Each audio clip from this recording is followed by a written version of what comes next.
La batalla por el templo, por Jacobo Greenberg, Silverbaum.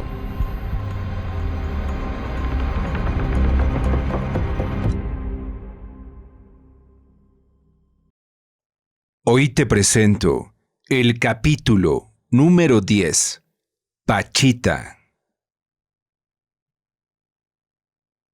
Renté una pequeña casa sobre una colina, a la salida de la carretera vieja a Cuernavaca.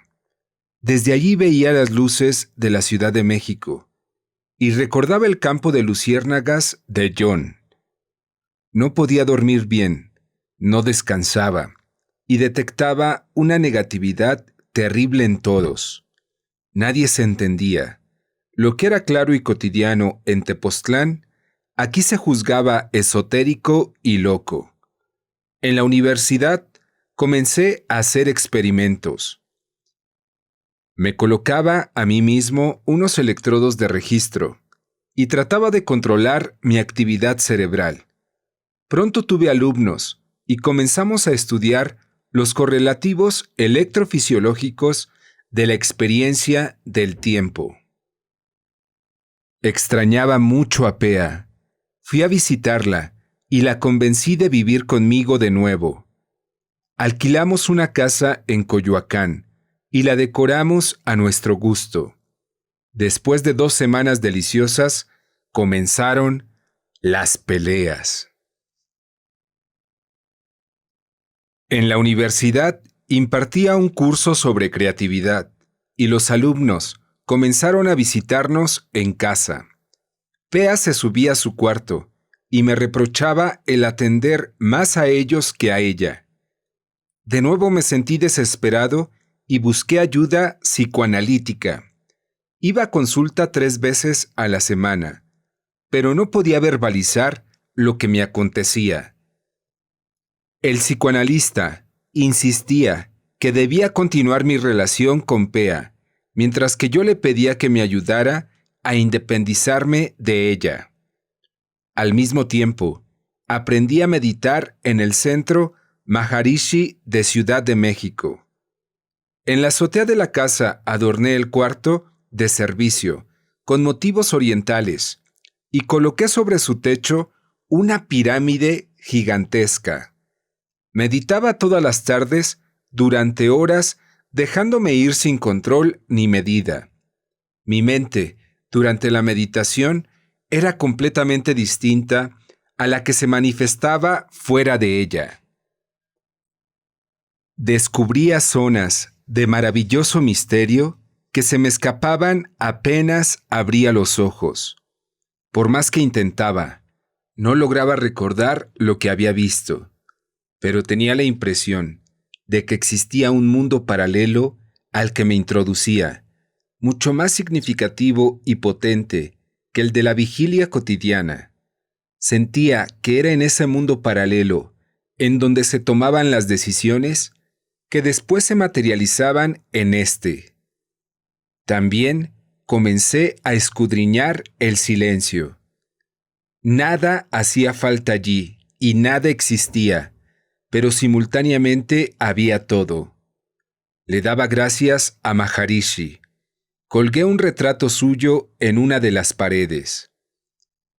Mi mayor deseo era conservar ese estado de silencio en forma permanente. Para ello, sería necesario organizar un instituto en el cual pudiera dedicarme sin interrupciones a su exploración. Cuando los deseos de la vida son genuinos, provienen de un estrato en el cual ya se ha decidido su realización, como si estuviese esperando que una conciencia individual se dé cuenta de su existencia. A partir de ese momento, los acontecimientos se desbordan como en una cascada, y lo que uno deseaba acontece, aunque no necesariamente tal y como uno se lo imagina. En un curso que tomé con mi psicoanalista, conocí a una de las sobrinas de los López Portillo. Nos hicimos amigos y al contarle mi idea acerca del instituto, me consiguió una audiencia con su tía Margarita. Era la hermana del presidente de México. Dirigía las comunicaciones en el país y vivía en Los Pinos. Me presenté una tarde y los guardias me permitieron la entrada. Me impresionó el lujo de la residencia presidencial. Margarita me recibió con una docena de agujas de acupuntura, incrustadas en su cabeza. Me miró y fue por unos platos de porcelana. En ellos, uno de sus antepasados aparecía retratado. Me dijo que yo era idéntico a su bisabuelo y escuchó con interés mi intención de crear el instituto. Me prometió que me ayudaría y me pidió que le enseñara a meditar. Nos volvimos a ver una semana después. Tomamos café junto a unos ventanales en el segundo piso de la residencia Lázaro Cárdenas. Docenas de jaulas enormes, repletas de pájaros, nos acompañaban, y el trino de las aves, junto con la hermosa vista del jardín de los pinos, matizaban una conversación de sobremesa. Margarita platicaba con una de sus amigas, la que me provocaba desconfianza. Poseía un acento alemán, y todos sus gestos denotaban arrogancia y malestar. De pronto, la charla fue interrumpida por un ruido súbito y ensordecedor. Parecía que todos los pájaros se habían puesto de acuerdo para cantar al unísono. La señora alemana comenzó a gritar asustada, y Margarita y yo miramos en todas direcciones, buscando una causa para el suceso. En ese momento la vimos. Entraba al salón cobijada por un rebozo de bolitas. Era regordeta, de baja estatura, y su cara manifestaba una tensión espiritual profunda. Margarita se levantó y me la presentó. Se llama Pachita, y por alguna razón, su presencia había desencadenado el canto de los pájaros, como si éstos le hubieran dado la bienvenida. La señora alemana seguía gritando, ordenándole a un mozo cubrir las jaulas. Pachita se sentó a mi lado y nos miramos. Uno de sus ojos era mucho mayor que el otro. Después supe que estaba prácticamente ciega y utilizaba un procedimiento extraocular para ver. Su presencia emanaba una energía poderosa, pero tierna y maternal. Se arremangó su rebozo, descubriendo como a propósito un suéter raido. Miró a Margarita y le reclamó: ¿por qué hay tantos impuestos? ¿No te das cuenta de que el pueblo se está muriendo de hambre? Margarita se puso nerviosa. Le contestó que ella no tenía la culpa, pero que se lo diría a su hermano, para ver qué se podía hacer. Un mayordomo, vestido de levita, le ofreció a Pachita una taza de porcelana conteniendo té. «A mí me trae café de olla», le dijo al mozo, quien se quedó boquiabierto. La escena era fantástica. Esa mujer había sido recibida por todos los pájaros con una bienvenida espectacular, y ahora demostraba, en la casa del presidente de México, una fuerza y decisión increíbles. Pachita se dio cuenta de que la miraba con admiración. Se acercó a mi lado y en un susurro me dijo que cuando la necesitara fuera a ver los volcanes Popocatépetl e Iztaccíhuatl y pronunciara el nombre Xóchitl. «Yo te ayudaré», me siguió diciendo, «y además te invito a visitarme a mi casa para que veas lo que hago». Después se despidió de todos y a la salida saludó al perro pastor alemán de la familia López Portillo. Le habló como a un viejo conocido mientras el animal babeaba de gusto contemplándola. También me despedí, y el siguiente miércoles acudí a la cita.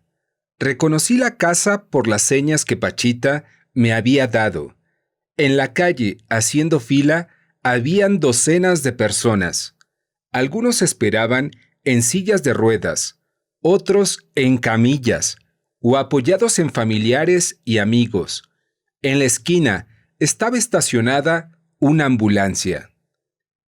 Toqué la puerta de la casa de Pachita y no me permitieron entrar. Me subí a mi jeep y medité.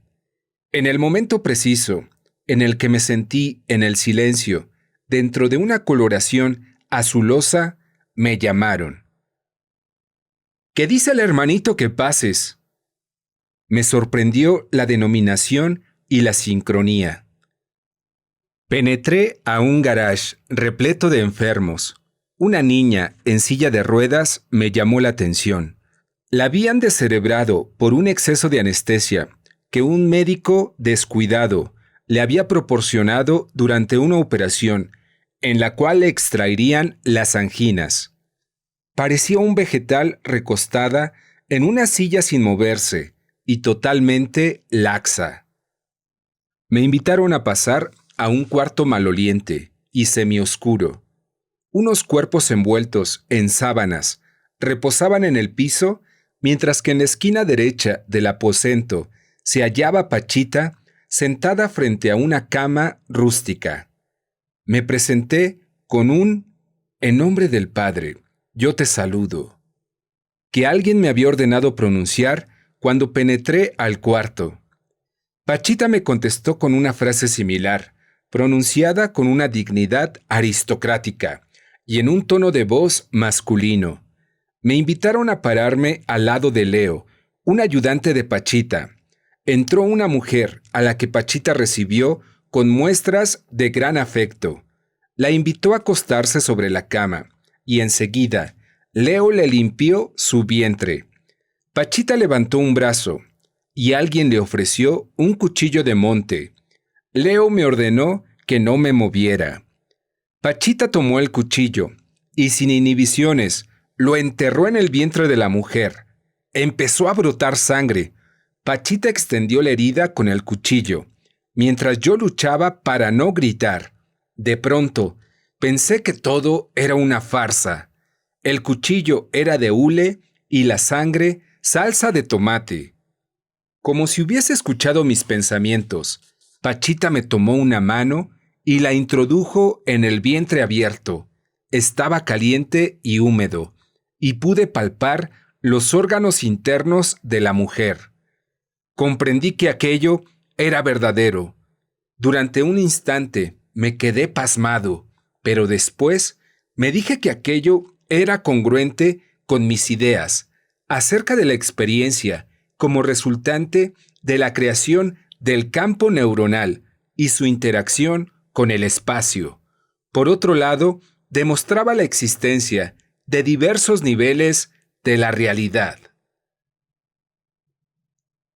Después pasaron a la niña descerebrada. La acostamos en la cama y Pachita le abrió el cráneo. Introdujo el cuchillo en el cerebro y cortó un pedazo de corteza, el cual extrajo, separándolo del resto de la masa encefálica. Enseguida, tomó un tejido entre sus manos y le sopló su aliento mientras le ordenaba vivir. «¡Vive! ¡Vive!», le gritaba. Después introdujo el trasplante en el cerebro y cerró la herida. Yo contemplaba la escena, mudo de estupor. Leo me enseñó a cerrar las heridas, colocando mis manos encima de las mismas y enviándoles energía. A eso le llamaban saturar. Durante esa noche, vi una docena de intervenciones y pedí regresar. Varios meses asistí a las operaciones. Pachita se transformaba antes de iniciarlas. Entraba en trance y su cuerpo adoptaba una postura aristocrática, digna, masculina, viril y llena de poder. Todos decían que el espíritu de Cuauhtémoc, el último de los emperadores aztecas, ocupaba su cuerpo. En esa situación, el cuerpo de Pachita hacía milagros con la materia. La hacía aparecer o desaparecer a voluntad. Adivinaba mis pensamientos y conocía el contenido de mis sueños. Un pensamiento intenso empezó a ocupar mi mente. Supe, no sé cómo, que yo estaba allí no para fundar un instituto, sino para establecer un puente de unión entre Cuauhtémoc y Quetzalcóatl. Me separé definitivamente de Pea y dejé de asistir a las sesiones psicoanalíticas. A Margarita no la volví a ver sino mucho tiempo después, y nunca recibí otra ayuda para el instituto, fuera de la presentación de Pachita. Todo el día pensaba en Pachita y escribía acerca de mis experiencias con ella. Cuauhtémoc parecía interesado en que yo describiera lo que pasaba con Pachita y me animaba a escribir con un lenguaje florido. Que tu pluma de oro escriba muchos papiros. Nunca dejes que alguien te haga dudar de lo que ves. Tu libro será un éxito, porque en él describes la verdad de lo que ven tus ojos. Me decía entre las operaciones, cuando entre los intervalos de un paciente y el siguiente teníamos tiempo de conversar. Empecé a admirar la personalidad de Cuauhtémoc, su valentía, estado de ser, compasión y ternura. Me contaba acerca de su vida como emperador y de la terrible conquista a la que fue sometido él y su reino. En el laboratorio de la universidad me sentía absurdo, realizando experimentos antediluvianos comparados con lo que hacía Pachita. Todas mis ideas, teorías, abstracciones e idealizaciones eran fantasías infantiles, comparadas con la realidad que atestiguaba al lado de Pachita y Cuauhtémoc. Un día, una presencia extraordinariamente luminosa ocupó el cuerpo de Pachita. La sentí idéntica a la que vi en Jerusalén, hablando con unos rabinos durante una experiencia con hongos, en compañía de Pea en Tepoztlán. Pachita decía que yo había sido el apóstol Andrés y que mi maestro me había dejado una tarea a realizar durante esta vida. Comprendí que se trataba del problema de la creación de la experiencia consciente. Entendí, además, que mis experiencias al lado de Pachita me ayudarían a resolver una preocupación que me intrigaba y que trataba del interrogante acerca del carácter relativo o absoluto de la individualidad. ¿Éramos muchos o no? ¿Nuestro yo era separado de los otros yos o todos formábamos una sola entidad? Me preguntaba si el yo individual era o no permanente, y la existencia de Cuauhtémoc parecía apoyar la posibilidad de la sobrevivencia de la individualidad tras la muerte corporal. Sin embargo, intuía que lo que llamábamos individualidad es ilusorio. Quizás el yo personal solo era una manifestación de una unidad más verdadera. Cuauhtémoc no quería oír hablar de Quetzalcóatl. Decía que por su culpa Tenochtitlán y todo México había sido conquistado. Yo trataba de cambiar su opinión, pero todo era en vano. Invitaron a Pachita a operar en Los Pinos. Entró en trance en un salón donde Margarita, sus amigos y varios generales oyeron a Cuauhtémoc predecir las peores calamidades para México. El presidente no estaba presente, pero era la casa de Quetzalcóatl, y yo adiviné un deseo de venganza en el emperador azteca. Lo interpelé ante el asombro de la corte de Quetzalcóatl. Le dije que las desgracias de las que hablaba él las estaba propiciando con su discurso. Me contestó algo terrible que no puedo recordar. Escribí 2 libros acerca de Pachita y Cuauhtémoc. Cuando terminé el primer manuscrito, se lo llevé a Pachita y le leí algunos capítulos. Me escuchó encantada y con asombro porque, según ella, no recordaba nada de lo que acontecía durante las operaciones. Apuntó algo en la primera hoja, utilizando caracteres que parecían japoneses. Al final, la caligrafía se transformó en la sílaba flo. Enseguida, hizo un movimiento extraño con sus manos, y en una de ellas apareció, materializada, una diminuta pintura al óleo, firmada por Flo, y que representaba un camino que se perdía a lo lejos, rodeada de árboles, de duraznos en flor, y 3 aves volando. Me lo entregó. «Es un aporte que te envían», me dijo satisfecha. La pintura era oval y estaba enmarcada.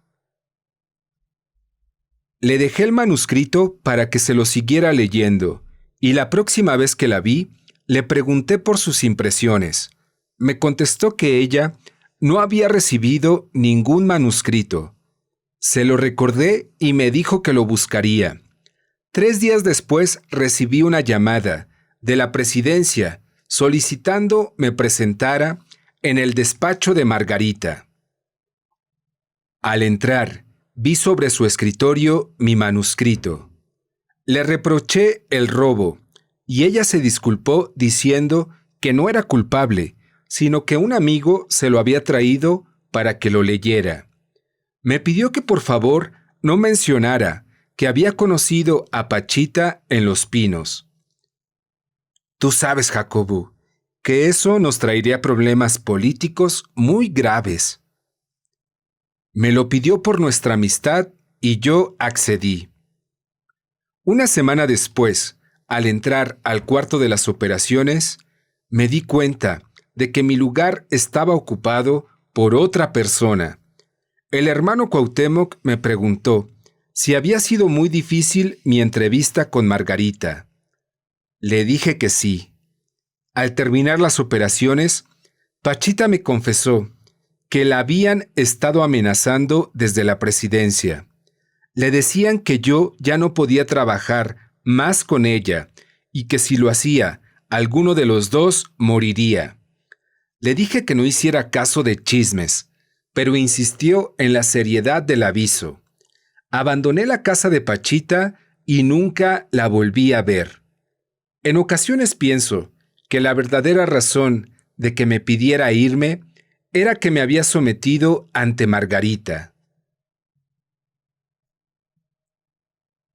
Mientras tanto, yo daba clases en la Universidad Anáhuac, deslumbrado por la belleza de mis alumnas. Me enamoré de una de ellas. Cuando nuestros ojos se encontraban, adivinaba en ellos miles de recuerdos del pasado. Estaba asustada porque Andrija Pujarich, el mentor de Uri Geller, había ido a visitar su casa y alarmado a toda la familia con la noticia de que la Unión Soviética estaba bombardeando el hemisferio occidental con campos electromagnéticos de ultra baja frecuencia, ideados para enfermar las mentes capitalistas. Le dije que aquello era una tontería, y ella insistió en que se lo comunicara directamente a su madre. Empecé a frecuentar su casa. Durante los últimos años, su madre se había reunido con un grupo de psíquicos y juntos recibían mensajes de un tal Daniel de la Montaña.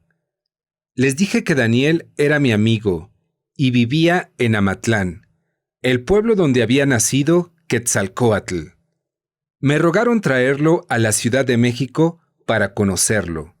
Cuando se lo dije, Daniel abrió los ojos desmesuradamente y accedió. Lo dejé una mañana y pasé por él en la noche. Me lo encontré sentado en una silla, rodeado por sus admiradores.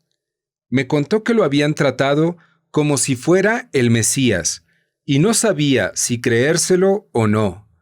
Le dije que de serlo, yo tendría que hacer el papel de Judas. Reímos y meditamos dentro de una pirámide en mi casa. En la noche, sentí que mi cuerpo se había convertido en el campo de batalla de dos poderosos contrincantes. Amanecí molido y se lo conté a Daniel. Nos dejamos de ver, y mientras tanto, Pachita murió. 2 o 3 meses antes, me había pedido regresar a su lado para seguir trabajando con ella, pero yo me había negado. Volví a encontrar a Daniel en las calles de la Ciudad de México. Me contó que había asistido a las sesiones del grupo y que en una de ellas le habían pedido ir a ver a Pachita. Daniel lanzó su mente al encuentro y halló a Pachita rodeada de una sombra gigantesca que sostenía un reloj. Al acercarse Daniel Quetzalcóatl, Pachita lo vio y se abrazaron. En ese instante, la sombra dejó caer el reloj y desapareció. Llamamos a casa de Pachita para preguntar por la fecha de su muerte. Coincidía. Publiqué los libros acerca de Pachita y mis colegas en la Universidad Nacional empezaron a pensar que había enloquecido. Memo, el hijo mayor de Pachita, me llamó por teléfono al laboratorio y me amenazó con demandarme si no accedía a darle dinero. Me enfurecí. En los libros, yo ofrecía una descripción verídica y llena de alabanzas hacia su madre, a la que en verdad quería. Se lo dije, pero a él no le importó. Ni siquiera los había leído, pero unas semanas antes, en una entrevista televisada, había dicho que en ellos no había verdad. Me volvió a llamar, pero más amable. Su situación económica era un desastre y me pedía ayuda. Yo accedí y le di parte de las ganancias de los libros. Lisette se había mudado a Tepoztlán con Estusha. Rentaban la casa que Rita había ocupado y al irlas a visitar recordaba la magia de mis conversaciones con ella. Compré un terreno rústico en un bosque cercano a la Ciudad de México y viví allí durante un año, totalmente solo, en medio de los pinos y de presencias espirituales que no me dejaban dormir de noche ni descansar de día, en una cabaña construida por mí mismo. La energía del lugar me saturaba y pronto llegué a estar tan identificado con el bosque que cuando un leñador cortaba un árbol me dolía en mi propio cuerpo. Estaba situada a 5 kilómetros del pueblo en el cual vivía don Lucio, al que iba a visitar con frecuencia. Nos sentábamos uno frente al otro y después de mirarnos a los ojos, recordábamos vidas anteriores. Don Lucio había sido un samurái en el Japón antiguo. Lo vi con su vestimenta, su espada, y él me dijo que era un señor de la guerra.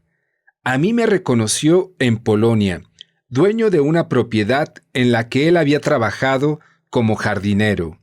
Esas sesiones me recordaban a Sara de Tepoztlán, con la que hacía algo similar, ayudándonos de la astrología, el péndulo y las cartas del tarot.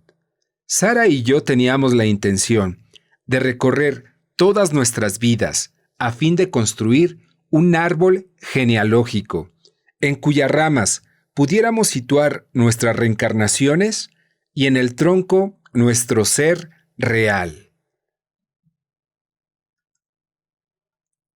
Un día, Don Lucio me prestó el corazón de su mesa. Lo sostuve entre mis manos y vi un gran castillo blanco flotando en el espacio. Penetré en él y me encontré con un ser magnífico, sentado en un trono.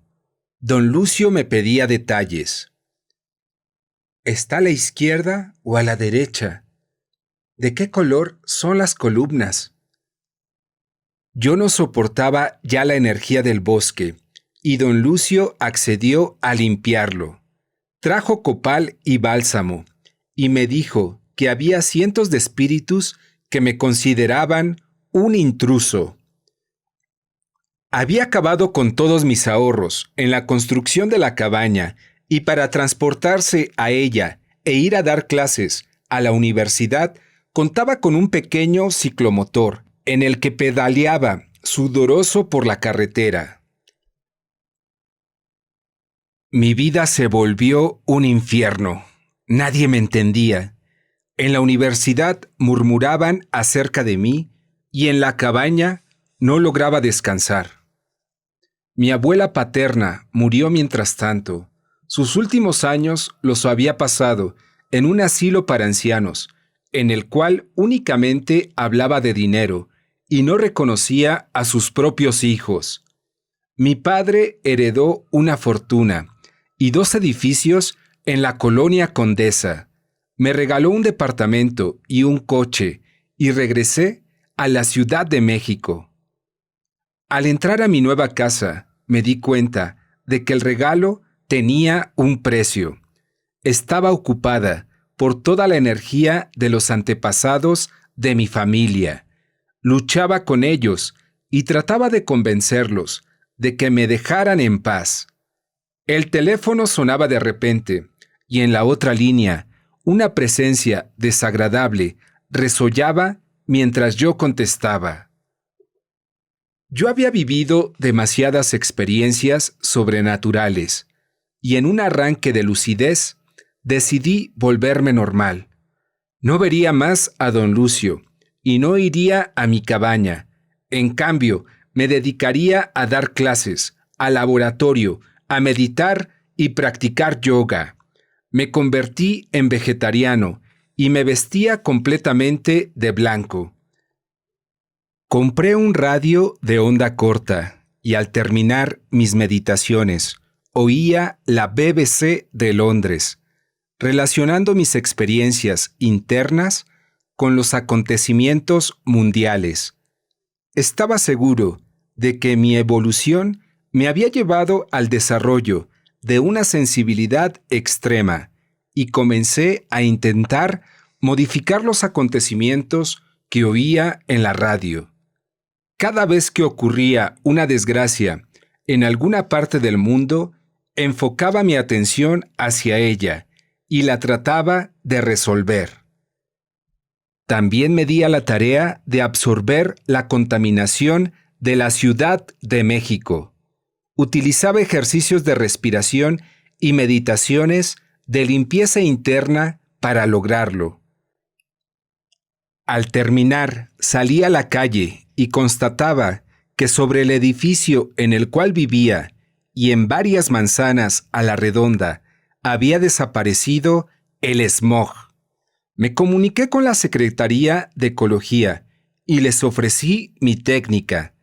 Me miraron extrañados y con toda amabilidad la rechazaron. Un día me llamaron por teléfono desde una estación de televisión. Requerían de mi asesoría para un programa. Asistí y me encontré con Teresa, quien trabajaba allí. El programa mostraba a unos niños que eran capaces de ver con sus manos. Les vendaban los ojos y los hacían ver la hora de relojes, leer textos impresos y describir fotografías a colores. No pude detectar ningún truco. A la salida del programa, les propuse a los entrenadores y maestros de la técnica utilizarla para enseñar a varios niños ciegos. Con la ayuda de mi hermano Natán, organicé un programa en la escuela para invidentes de Coyoacán. Los maestros venían a entrenar a los niños ciegos y yo supervisaba los resultados obtenidos. No quisieron enseñarme su técnica, aunque les juré que mi intención no era más que asistencial y científica. Algunos niños comenzaron a detectar imágenes, pero el proyecto se interrumpió porque los maestros dejaron de asistir. A esos niños ciegos yo los aprendí a amar y admirar. Uno en especial me impresionaba. Tenía su cuerpo totalmente deformado y sus órbitas oculares llenas de sangre y pus. Sus facciones eran horribles, pero dentro de su cuerpo anidaba el alma más bondadosa y luminosa que he conocido en un niño. Muchas gracias por tu visita. No te pierdas el próximo capítulo. Cuernavaca.